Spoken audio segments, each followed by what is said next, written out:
નમસ્કાર વિદ્યાર્થી મિત્રો, આજનો આપણો જે યુટ્યુબ ચેનલની અંદર તમારું બધાનું સ્વાગત છે. અને આજનો આપણો જે ટૉપિક જે છે એ જે એન્વાયરમેન્ટના જે ચેપ્ટર જે છે એની અંદર જે ચેપ્ટર નંબર 16 પર્યાવરણીય સમસ્યાઓ એ ચેપ્ટર આપણે આજે ભણવાનું છે. હવે એન્વાયરમેન્ટલ ઇશ્યુઝ જે છે ઓકે, એનો આપણા પહેલો લેક્ચર છે. એની અંદર નીટની વાત કરવામાં આવે તો ક્યાંક ને ક્યાંક એની અંદરથી 2 પ્રશ્નો પૂછાતા હોય છે. આ ચેપ્ટર જે છે એટલા માટે મહત્ત્વનું છે કારણ કે બાકીના આમ ઓવરઓલ જે 10 MCQ આવે છે આ યુનિટમાંથી, એમાંથી 2 MCQ ઓછામાં ઓછા આની અંદરથી આવતા હોય છે. અને આ ચેપ્ટર એકદમ ઇઝી છે, સરળતાથી ખબર પડી જાય એવું છે. હવે આ ચેપ્ટરની અંદર તમારે શું ભણવાનું છે? ઓકે, તો સૌથી પહેલાં કે પ્રદૂષણ કોને કહેવાય, પ્રદૂષકો શું છે, એના પછી વાયુ પ્રદૂષણ છે, અવાજનું પ્રદૂષણ છે, ઘોંઘાટ જે આપણે કહીએ, પાણીનું પ્રદૂષણ છે. ઓકે, અલગ અલગ પ્રકારના પ્રદૂષણ અને એનું નિયંત્રણ કઈ રીતના કરી શકાય, એ પ્રદૂષણ ફેલાય છે કઈ રીતે. ઓકે, એના પછી જે આપણી વૈશ્વિક સમસ્યાઓ છે જેમ કે ગ્લોબલ વોર્મિંગ છે, ઓઝોનનું જે ડિપ્લેશન છે, એ બધું આપણે આની અંદર ભણવાનું છે. અને આપણે આ બધું નિયંત્રણમાં કઈ રીતે લાવી શકીએ એ બધું આપણે જોવાનું છે. તો આપણે સૌથી પહેલાં આ ચેપ્ટર જે છે એનું ઇન્ટ્રોડક્શન વિશે જોઈએ તો આપણે જોઈ રહ્યા છીએ કે દિવસે ને દિવસે આપણે જે વિશ્વની વસ્તી હોય એની અંદર વધારો થઈ રહ્યો છે. ઓકે, એમાં પણ આપણો ભારત જે છે એમાં સૌથી ચીન પછી બીજા નંબરે છે. ઓકે, હવે આમ જોવામાં આવે તો પાછલા 100 વર્ષની અંદર વસ્તીમાં અનેક ગણો વધારો થયો છે. ઓકે, હવે એનાથી થાય શું? વસ્તી વધે તો એના કારણે જે આપણા પ્રકૃતિ છે એના જે સ્ત્રોત હોય એના ઉપર દબાણ ઉત્પન્ન થાય. જેમ કે આપણી જે હવા છે, પાણી છે, જમીન છે, જેટલી વસ્તી વધશે એટલું જ જે તે જમીન છે એના ઉપર આપણા જે સ્ત્રોત જે છે પછી હવા, પાણી, જમીન ગમે તે પ્રકારનો હોય એના ઉપર એક પ્રકારનું દબાણ ઉત્પન્ન થાય. ઓકે, અને ધીરે ધીરે એ વસ્તુ પ્રદૂષિત થતી જાય. એનો વધારે પડતો ઉપયોગ, એનાથી એનું શું થાય? પ્રદૂષણ થાય. ઓકે, હવે અહીંયા આપણે પોલ્યુશન જે છે એની પોલ્યુશનની વ્યાખ્યા જોવાની છે. ઓકે, હવે આપણે જે નૈસર્ગિક સ્ત્રોતો જે છે એમાં ખાસ હવા, પાણી અને જમીન. ઓકે, એમાં કોઈ પણ પ્રકારનો જે રાસાયણિક હોય, જૈવિક હોય કે ભૌતિક, રાસાયણિક હોય, જૈવિક હોય કે ભૌતિક, એવા અનિચ્છનીય ફેરફારને આપણે પ્રદૂષણ કહેવાય. શું કહેવાય? અનિચ્છનીય ફેરફારને કોઈ પણ પ્રકારનું રાસાયણિક, ઓકે, જૈવિક કે પછી જે ભૌતિક, ફિઝિકલ હોય, કેમિકલ હોય કે બાયોલોજિકલ, કોઈ પણ પ્રકારનો અનિચ્છનીય, કેવો? અનડિઝાયરેબલ જે ફેરફાર થાય છે એને આપણે શું કહેવાય? પ્રદૂષણ. ઓકે, હવે પ્રદૂષણ માટે જે જવાબદાર હોય એને કહેવાય પ્રદૂષકો. પ્રદૂષણ માટે જે જવાબદાર હોય એને શું કહેવામાં આવે? પ્રદૂષકો, પોલ્યુટન્ટ કહેવાય. શું કહેવામાં આવે? પોલ્યુટન્ટ. ઓકે, હવે તો આ બેઝિક એટલું ખ્યાલ આવી ગયો પ્રદૂષણ શું છે. ઓકે, એની વ્યાખ્યા ખાસ યાદ રાખવાની. અને પ્રદૂષકો કોને કહેવાય? ઓકે, પ્રદૂષણ માટે જવાબદાર છે એને કહેવાય પ્રદૂષકો. ઓકે, જેમ કે કાર્બન મોનોક્સાઇડ છે એનાથી હવાનું પ્રદૂષણ થાય છે તો એ મોનોક્સાઇડ જે છે, કાર્બન મોનોક્સાઇડ, એ પ્રદૂષક કહેવાય. ઓકે, હવે એના પછી 1986ની અંદર એન્વાયરમેન્ટ પ્રોટેક્શન એક્ટ આવ્યો. ઓકે, આપણે એને પર્યાવરણીય અધિનિયમ કહેવાય. શું કહેવાય? પર્યાવરણીય અધિનિયમ. The environment protection act. આ એક્ઝામની અંદર પૂછાય છે કે આ કાયદો ક્યારે આવ્યો. ઓકે, હવે આપણે સૌથી પહેલાં આની અંદર એર પોલ્યુશન વિશે જોવાનું છે, હવાના પ્રદૂષણ વિશે. ઓકે, હવે નોર્મલી હવાના પ્રદૂષણથી શું નુકસાન થાય છે? ઓકે, તો સામાન્ય રીતે કે જે હવાનું પ્રદૂષણ થાય છે એના કારણે જે પાક જે છે એની વૃદ્ધિમાં અસર થાય, એની જે ઉપજ હોય એની ઉત્પાદન ક્ષમતા છે એમાં શું થાય? ઘટાડો થાય. એમાં શું થાય? ઘટાડો થાય. ઓકે. બીજું, વધારે પડતા પ્રદૂષણના કારણે વનસ્પતિઓ જે છે એનું અકાળે મૃત્યુ પણ થાય છે. ઓકે. અને બીજું ખાસ પ્રાણીઓ જે છે એના શ્વસન તંત્રમાં અસર થાય. કોની અંદર અસર થાય? પ્રાણીઓના શ્વસન તંત્રની અંદર અસર થાય છે. ઓકે. તો આ બધા પ્રોબ્લેમ થાય છે. ઓકે. હવે પ્રદૂષણ જે છે એમાં ખાસ કરીને હવાનું પ્રદૂષણ સૌથી ઘાતક પ્રદૂષણમાં આને મૂકવામાં આવે છે. બીજા બધા કરતાં સૌથી નુકસાનકારક પ્રદૂષણ હોય તો હવાનું પ્રદૂષણ.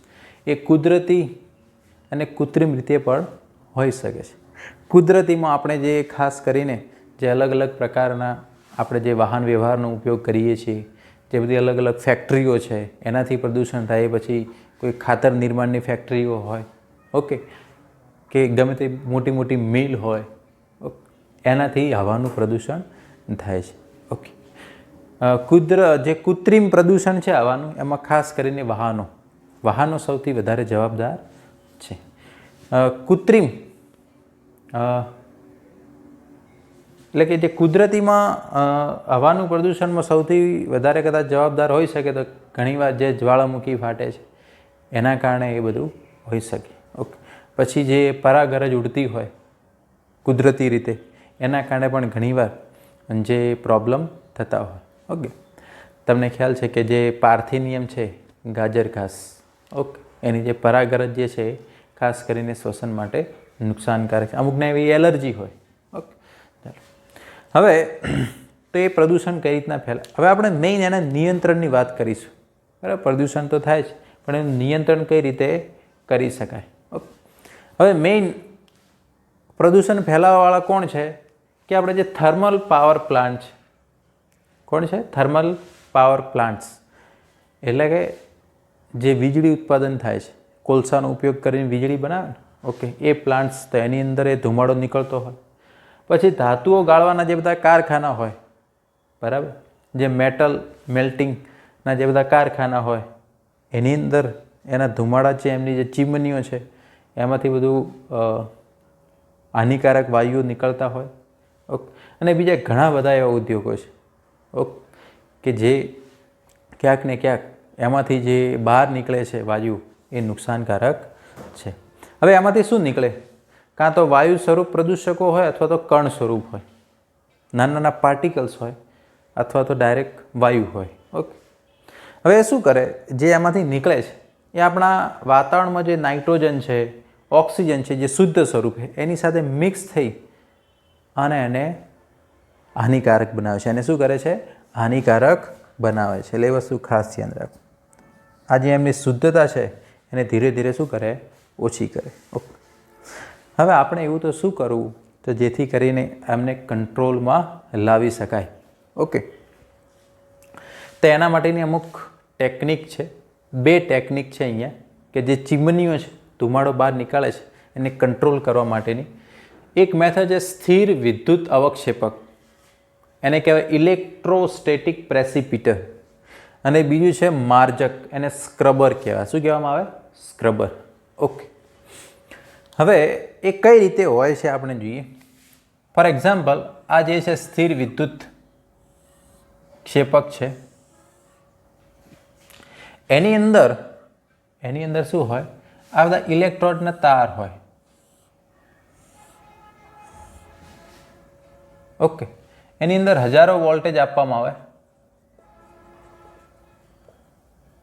ઓકે. હવે એ જે છે શું કરે? ઇલેક્ટ્રોન મુક્ત કરે. શું કરે? ઇલેક્ટ્રોન મુક્ત કરે. અહીંયા જે વાયર જે છે એ શું કરે? એને વોલ્ટેજ આપવાથી ઇલેક્ટ્રોન રિલીઝ કરે છે. હવે આપણે ધારો કે ચીમની છે એની આગળ આ ગોઠવી દઈએ, બરાબર છે. હવે અહીંયાથી બધા ધૂળના રજકણો એન્ટર થાય છે. ધારો કે આ ધૂળના રજકણો છે, એ અહીંયા જાય છે અંદર. ઓકે. હવે જેવા એ આની અંદર જાય એટલે શું થાય? જે ઇલેક્ટ્રોન મુક્ત થાય છે એની સાથે એ જોડાઈને એ કેવા બની જાય છે? ઋણ વીજભારિત બની જાય. કેવા બની જાય? ઋણ વીજભારિત. કેવા બની જાય છે? ઋણ વીજભારિત. ઓકે, એટલે અહીંયા લખ્યું છે વિસર્જિત કોરોના વીજ ક્ષેત્ર કહેવાય. અને શું કહેવાય? વિસર્જિત કોરોના. ઓકે, કોરોના શબ્દ આવે છે આની અંદર પણ. એટલે મેળ આ જે ઇલેક્ટ્રિક ફિલ્ડની બાબતની વાત છે કે આની અંદર એક ઇલેક્ટ્રિક ફિલ્ડ પ્રોડ્યુસ કરવામાં આવે છે. ઓકે, પણ કયો ચાર્જ? નેગેટિવ. તો આ જે પાર્ટિકલ્સ છે જે આપણા માટે નુકસાનકારક છે એ અહીંયા નેગેટિવલી ચાર્જ બની ગયા. કેવા બની ગયા? ઓકે, હવે અહીંયા નીચે ભૂ સંપર્કિત પ્લેટ હોય, તકતીઓ હોય. ઓકે, નીચે એવી પ્લેટ ગોઠવેલી હોય. હવે આપણે નેગેટિવને એટ્રેક્ટ કરો તો અહીંયા એનોડ ગોઠવવા પડે. શું કરવા પડે? એનોડ. એનોડ પોઝિટિવલી ચાર્જ છે. ઓકે, એટલે જે બધા પાર્ટિકલ્સ છે એ બધા અહીંયા નીચે જમા થઈ જાય. આ બધા પાર્ટિકલ્સ ક્યાં જમા થઈ જાય? નીચેની બાજુ. ઓકે, અને આ બાજુ બધી શું નીકળે? શુદ્ધ હવા. આ બાજુ કેવી હવા નીકળે? ઓકે, એટલે કે જે બધા ફેક્ટરીઓ જે છે એની અંદર જે વાયુઓ હોય એની સાથે બધા પાર્ટિકલ્સ હોય નાના નાના. ઓકે, એ પાર્ટિકલ્સ જે છે નોર્મલી કે સેન્ટ્રલ પોલ્યુશન કંટ્રોલ બોર્ડ એણે એવું કીધું કે 2.5 માઇક્રોમીટર, 2.5 માઇક્રોમીટર. ઓકે, કે એના કરતાં ઓછી સાઇઝવાળા કોઈ પણ પાર્ટિકલ્સ જે હોય એ આપણા માટે કેવા હોય? નુકસાનકારક. એ આપણા છેક ફેફસા સુધી પહોંચી શકે છે અને આપણે શ્વસનને લગતી અનેક ઘણી બીમારીઓ ઉત્પન્ન કરવાની ક્ષમતા છે. તો આ પાર્ટિકલ્સને દૂર કરવા પડે. આ પાર્ટિકલ્સને શું કરવા પડે? દૂર કરવા પડે. ઓકે, તો આની અંદરથી 99% આ રજકણો દૂર થાય છે. કેટલા ટકા? 99% પાર્ટિકલ્સ આની અંદરથી શું થાય છે? દૂર થાય છે. ખ્યાલ આવી? ઓકે, તો આ ઇલેક્ટ્રોસ્ટેટિક પ્રેસિપિટેટ. ઓકે, હવે બીજા નંબરે માર્જક. આને કહેવાય સ્ક્રબર. આ શું છે? સ્ક્રબર. ઓકે, સ્ક્રબર કઈ રીતના કામ કરે છે? સ્ક્રબરમાં શું કરવાનું? એક બાજુથી અશુદ્ધ હવા જાય આ રીતે ચીમનીમાંથી જે પણ નીકળે છે ને, અહીંયા ધારો કે ચીમનીના આગળ આપણે આ સ્ક્રબર ગોઠવી દીધો. ઓકે, અહીંયાથી આ અશુદ્ધ હવા જાય છે. ઓકે, આ રીતના ફનેલ જેવું હોય. હવે અહીંયા એક ફુવારો ગોઠવી દેવામાં આવે જે પાણી અને ચૂના મિશ્રિત ફુવારો હોય. પાણી સાથે ચૂના મિશ્રિત ફુવારો હોય. એટલે એના કારણે શું થાય? જે બધા પાર્ટિકલ્સ હોય એ એની સાથે જોડાઈ જાય અને બધા નીચે જમા થાય. એ બધા ક્યાં જમા થાય? નીચે. ઓકે, અને શુદ્ધ હવા બહાર નીકળશે. એટલે આ રીતે એમાંથી આ પાર્ટિકલ્સ દૂર કરી શકાય છે. ખાસ કરીને સ્ક્રબર જે છે કોનો પ્રદૂષણ ઘટાડે છે? Sulphur dioxide. કોનું ઘટાડે છે?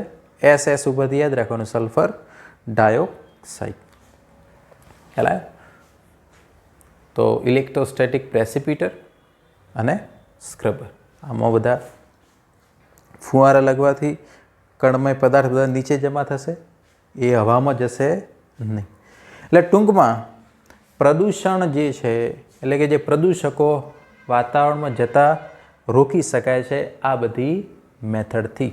ઓકે, નહીં તો આની અંદર એવા પાર્ટિકલ્સ છે 2.5 માઇક્રોમીટર અથવા એના કરતાં ઓછી સાઇઝના, એ તો ડાયરેક્ટલી આપણા શ્વસન તંત્રમાં દાખલ થઈ શકે છે.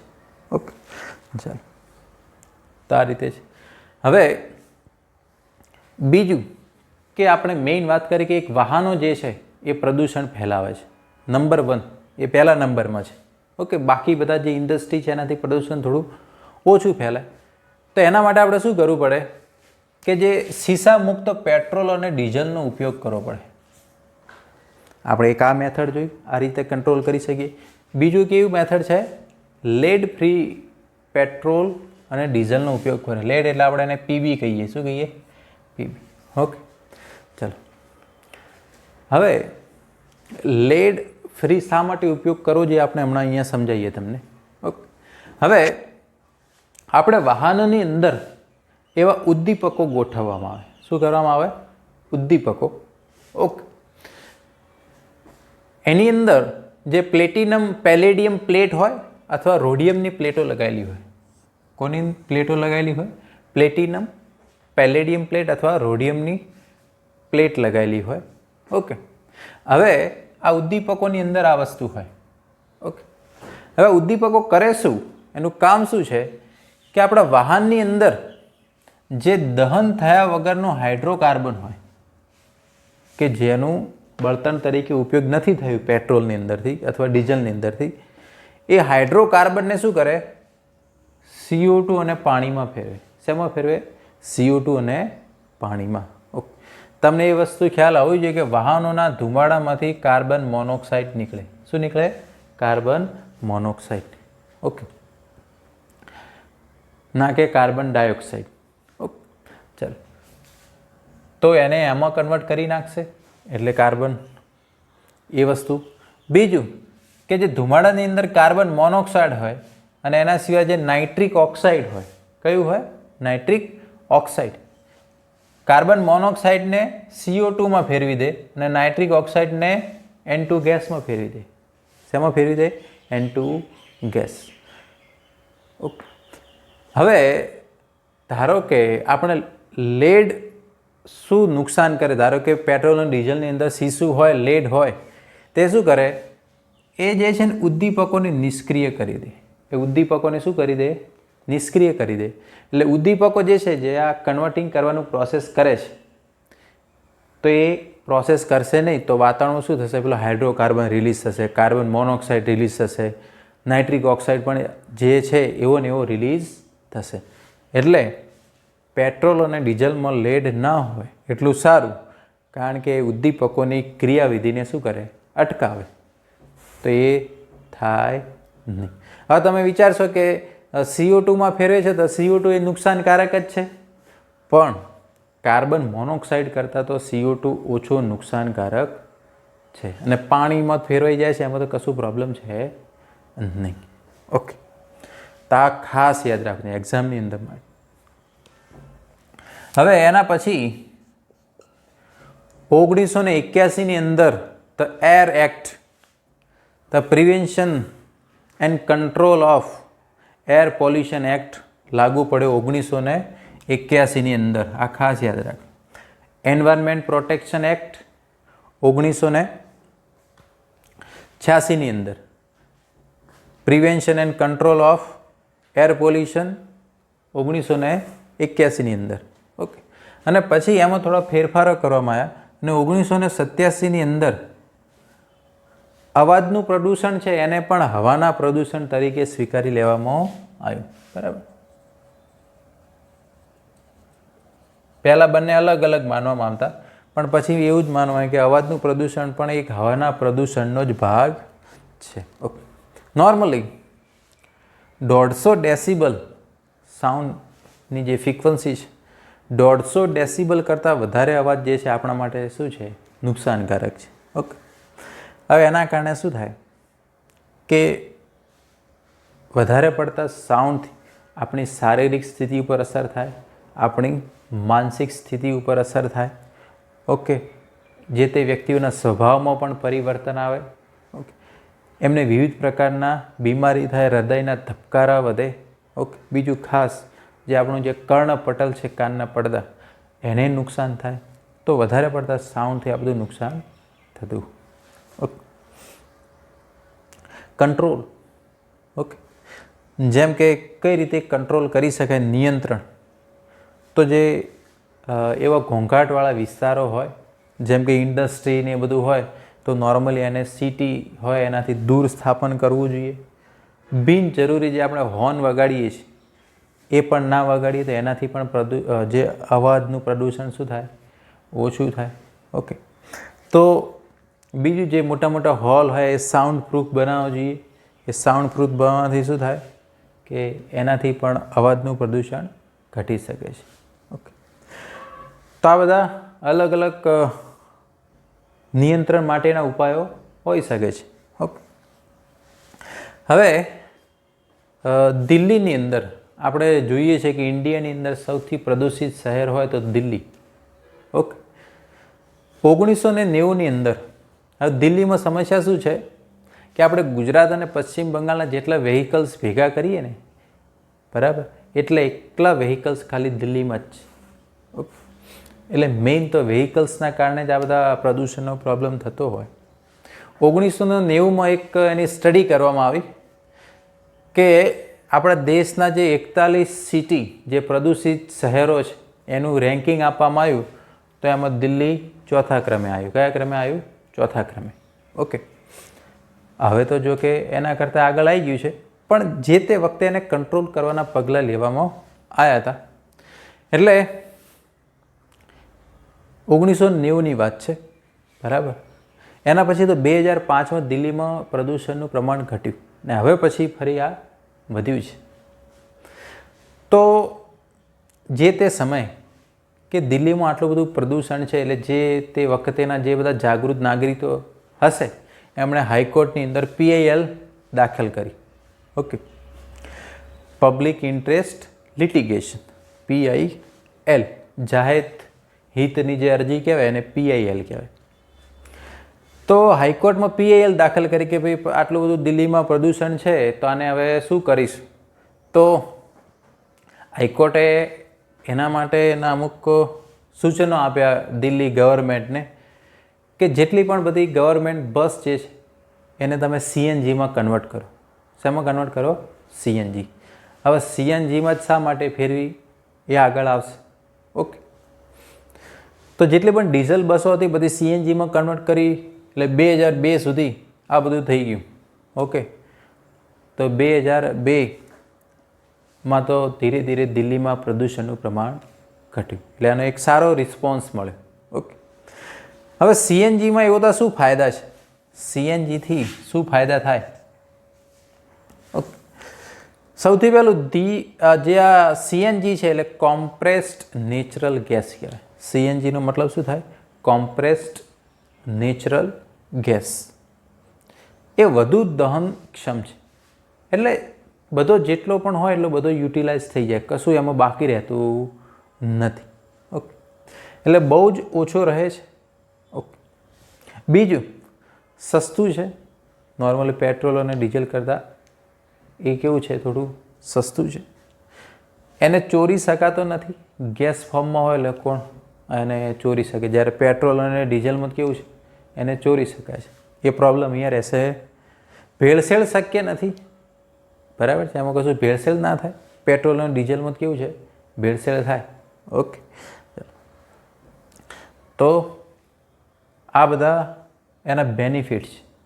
અને બીજું કે એ કાર્સિનોજેનિક નથી. એ કાર્સિનોજેનિક નથી, એટલે કે એના કારણે કોઈ કેન્સર કે એવું કશું થતું નથી ને એનાથી પ્રદૂષણ પણ નથી. ઓકે, પછી એનો ધુમાડો કેવું કશું નીકળે નહીં. આપણે ડીઝલ ને પેટ્રોલનો બધો ધુમાડો નીકળે, એવો CNG ગેસનો કોઈ દિવસ ધુમાડો નીકળે નહીં. ઓકે, પછી જેમ પેલાઓની સ્મેલ હોય એવું આની કોઈ સ્મેલ હોતી નથી. પ્યોર ગેસ હોય એની સ્મેલ આવે, પણ એને જે બળીને જે સ્મેલ જાય છે એની કોઈ સ્મેલ હોતી નથી. ઓકે, પણ બધી જગ્યાએ લાગુ કરવાના અમુક પ્રોબ્લેમ સમસ્યાઓ પણ હતી કે CNG. ઓકે, એક તો પેટ્રોલ ડીઝલની કેવી છે કે એનું જે સપ્લાય ચેન છે એકદમ પાવરફુલ હતી. હવે તરત જ આજે CNG બધી જગ્યાએ સપ્લાય કરવો એની પાસે ગેસ ફોર્મમાં હોય. ઓકે, તો એની પાઇપલાઇનો જે છે એટલી બધી નાખેલી હતી નહીં. ઓકે, અને વાહનો જે છે એ પણ એને એટલા બધા CNG યુક્ત હતા નહીં. હવે જો કે ધીરે આ બધો પ્રોબ્લેમ દૂર થઈ ગયો છે કે સપ્લાયમાં ક્યાંય કશો પ્રોબ્લેમ થતો નથી. ઓકે, અને ધીરે ધીરે વાહનો પણ CNG યુક્ત બની રહ્યા છે. ઓકે, એટલે આ CNGનો બેનિફિટ પણ છે. બીજું શું કરી શકાય પ્રદૂષણ ઘટાડવા માટે? જૂના વાહનોનો નિકાલ. ઓકે, આમ આપણે કોઈ પણ ગાડી હોય તો એની 16 વર્ષ સુધી વાપરવાની હોય. કેટલા વર્ષ સુધી? ઓકે, જેમ કે 2001માં લીધી તો 2016 પછી એને વાપરવી જોઈએ નહીં.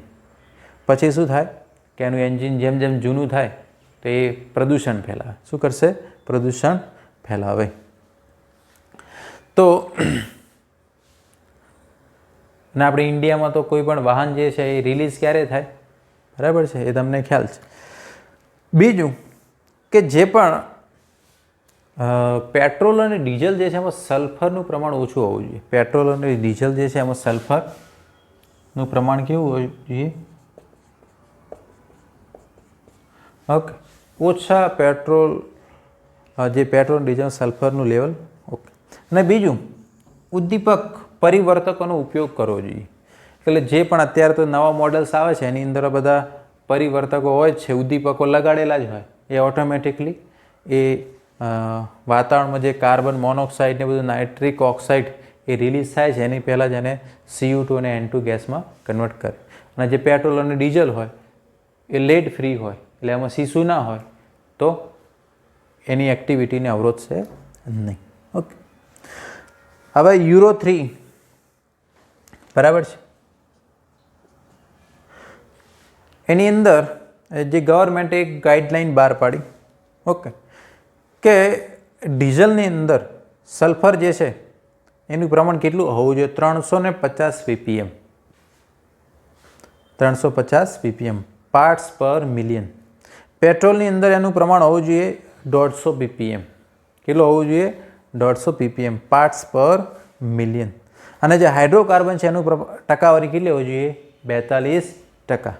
પણ પ્રદૂષણ ઘટાડવાને ધ્યાનમાં લઈ અને એનું પ્રમાણ જે છે કે આ પેટ્રોલમાં સલ્ફર 150 ppm છે એ ઘટાડીને કેટલું કરવાનું છે? 50 ppm. અને જે આ 42% છે એ ઘટાડી હાઇડ્રોકાર્બનનું પ્રમાણ કેટલું કરવાનું છે? 35%. તો આ બધા જે છે તમે એક ગાઈડલાઇન બહાર પડી અને એના આધારે એનું પ્રમાણ ઘટે.